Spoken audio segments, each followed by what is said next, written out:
BSNL exactly এই সিমটাই আমি গত 15 দিন ধরে ব্যবহার করছি এবং এই গত 15 দিনে আমি যে এক্সপিরিয়েন্স গেইন করেছি প্রত্যেকটা জিনিস কিন্তু আপনাদের সাথে শেয়ার করব। কারণ বিএসএনএল নাম শুনলেই কিন্তু আপনাদের মনে একটাই কোশ্চেন আসে যে সার্ভিস কেমন পাবো, আর মনে একটাই কথা আসে, সেটা হচ্ছে চিপ অ্যান্ড সার্ভিস খারাপ। তো এই গত 15 দিনে আমি কি কি এক্সপিরিয়েন্স করেছি প্রত্যেকটা জিনিস আপনাদের সাথে শেয়ার করব। এবং বিএসএনএল কিন্তু আমার প্রাইমারি সিম ছিল গত 15 দিনে, ইভেন এখনো চলছে। তার যদি প্রমাণ দেখতে চান তাহলে আমি আপনাদের একটা প্রমাণও দেখাতে পারি।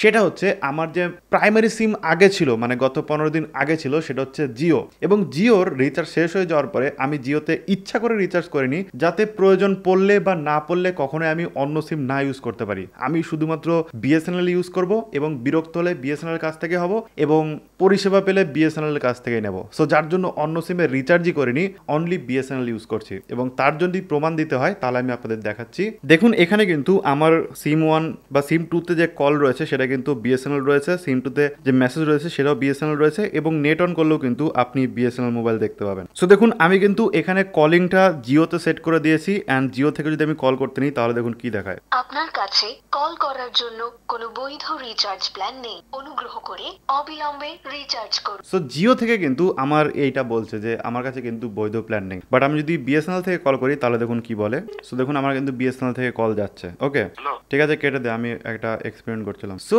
বিএসএনএল থেকে কিন্তু আরামসে কল গেল, কোনো কল ড্রপ হওয়ার কোনো সিন নেই, খুব সুন্দরভাবে কথা বলা যায় এবং খুব সুন্দরভাবে কিন্তু কল যাতায়াত করে। কথা হচ্ছে যে বিভিন্ন জায়গায় কি ধরনের বিহেভ করে বিএসএনএল, তাই না? সো দেখালামই তো যে কল টল যায় এবং আমার কাছে জিওতে রিচার্জ নেই, শুধুমাত্র বিএসএনএল ইউজ করছি। এগুলোর প্রমাণ তো আপনারা পেয়ে গেলেন। কিন্তু গত 15 দিনে আমাকে বিভিন্ন জায়গায় ভিজিট করতে হয়েছে। আমাকে রানাঘাট ভিজিট করতে হয়েছে, কলকাতা ভিজিট করতে হয়েছে, কৃষ্ণগড়ে আমি থেকে এখানে তো যাতায়াত করছি, শান্তিপুর গিয়েছিলাম 2-3 বার, তারপরে আমার আশেপাশে আরো কয়েক জায়গায় গিয়েছি। প্রত্যেক জায়গায় কিন্তু আমি বিএসএনএল নেটওয়ার্ক পেয়েছি, বাট নেটওয়ার্কগুলো কিন্তু একটু ভিন্ন ভিন্ন পেয়েছি। তার মধ্যে কোথাও আমি শুধুমাত্র 2G পেয়েছি, কোথাও শুধু 4G পেয়েছি, কোথাও 3G পেয়েছি। বর্তমানে 3Gর পরিমাণটা একটু কম, যেখানে যেখানে 3G ছিল সেখানে 4G হয়ে গেছে বলতে গেলে, বাট যেখানে 4G নেই সেখানে ডাইরেক্ট 2G পাচ্ছে। এমনকি আমি কলকাতায় গিয়ে সেক্টর 5-এর মেট্রোতে উঠেছিলাম এবং সেক্টর 5-এর মেট্রোর মধ্যে দাঁড়িয়েও কিন্তু বিএসএনএল ভালো একটা সার্ভিস দিয়েছে, যেটার প্রমাণ আমি আপনাদের দেখাচ্ছি যে মোটামুটি 7-8 MBPS কিন্তু আরামসে আমি মেট্রোর মধ্যে দাঁড়িয়ে পাচ্ছিলাম। সো এই ক্লিপটা যদি আপনি দেখেন, এই ক্লিপটা দেখলে আপনি বুঝতে পারবেন যে মেট্রোর মধ্যে আমি এক্স্যাক্টলি রয়েছি এবং সেখানে কি পরিমাণ স্পিড আমি পাচ্ছি বিএসএনএল এর কাছ থেকে। আবার ট্রেনের মধ্যে যখন আমি যাতায়াত করছিলাম, অর্থাৎ কৃষ্ণগড় থেকে শিয়ালদা গেছি, শিয়ালদা থেকে আবার কৃষ্ণগড়ে এসেছি, তখন কিছু কিছু ক্ষেত্রে আমি প্রবলেম ফেস করেছি। যেখানে পাচ্ছে সেখানে তো আরামসে 4G পাচ্ছে, অর্থাৎ যদি আপনি স্পটিফাই বা আপনি যদি জিও সাবানে যদি গান টান চালান সেক্ষেত্রে কিন্তু আরামসে আপনি গান শুনতে পারবেন। কিছু কিছু স্টেশন আসে যেখানে 4Gটা চলে যায়, যেখানে শুধুমাত্র হয়ে যায়, অর্থাৎ 2G হয়ে যায়।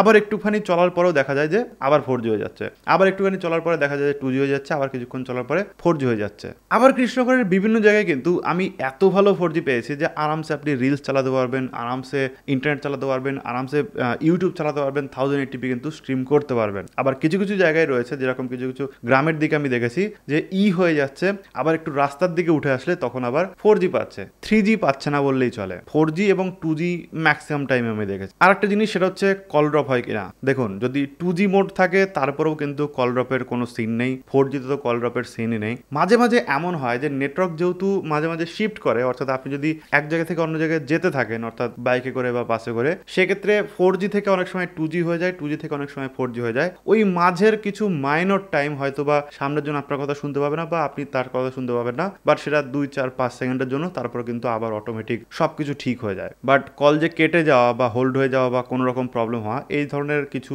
আমি এখনো পাইনি প্রবলেম। এমনকি এমার্জেন্সিতে আমাকে মানে আমি ভয় পেয়ে গিয়েছিলাম যে অ্যাকচুয়ালি মেট্রোর টিকিটটা কাটতে পারবো কিনা অনলাইনে। সো যার জন্য আমি নেটটা অন করেছিলাম অ্যান্ড দেখি যে না, আরামসে নেট চলছে, মেট্রোর অ্যাপ ডাউনলোড করে আমি আরামসে টিকিটও কেটে ফেলেছি। এবং বিএসএনএল এর জন্য আমি ওই দিন মেট্রোটা পেয়ে গেছিলাম টাইম মতো, নইলে ট্রেন মিস হয়ে যেত অন্য একটা জিনিস যেটা আমাকে সব থেকে মানে গুড ফিল করিয়েছে সেটা হচ্ছে বিএসএনএল এর প্রাইস। মানে আপনি 107 টাকা থেকে জাস্ট রিচার্জ করতে পারবেন। 107 টাকা হলেই আপনি সারা মাসে রিচার্জ করতে পারবেন, যেটা অন্য কোনো কোম্পানি দিচ্ছে না, কোনো কোম্পানি না।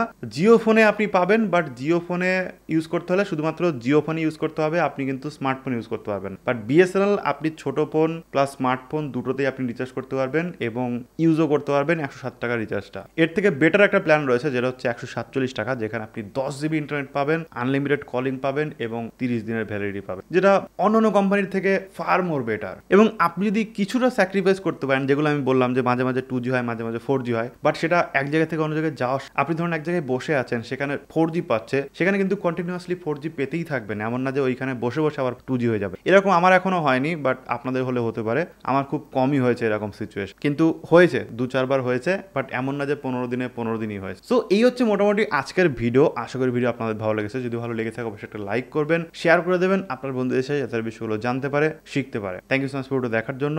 দেখা হবে নেক্সট ভিডিওতে। ও আরেকটা জিনিস তো আপনাদের বলা হয়নি, গত 3-4 দিন হলো নিম্নচাপ চলছে, এবং নিম্নচাপের ফলে আমি দেখছি যে নেটের স্পিড সামান্য একটু কমেছে, বাট এমন না যে ইউজেবল না, ইউজ করা যাচ্ছে। ইনস্টাগ্রাম, মেসেঞ্জার, সব জায়গায় মেসেজ করা যাচ্ছে, ফোন টোন করা যাচ্ছে, ভিডিও কল করা যাচ্ছে, বাট অন্যান্য দিনের তুলনায় একটু স্লো রয়েছে ইন্টারনেট। যেটা সানি ডেতে আমি পাচ্ছিলাম তার থেকে একটু কম রয়েছে, যেহেতু মেঘলা আকাশ, মেঘলা দিন, সো তার জন্য একটুখানি অন্যান্য কোম্পানির সিমও কিন্তু মেঘলা দিনে একটু করেই, ঠিক আছে। সো এটা হচ্ছে ব্যাপার।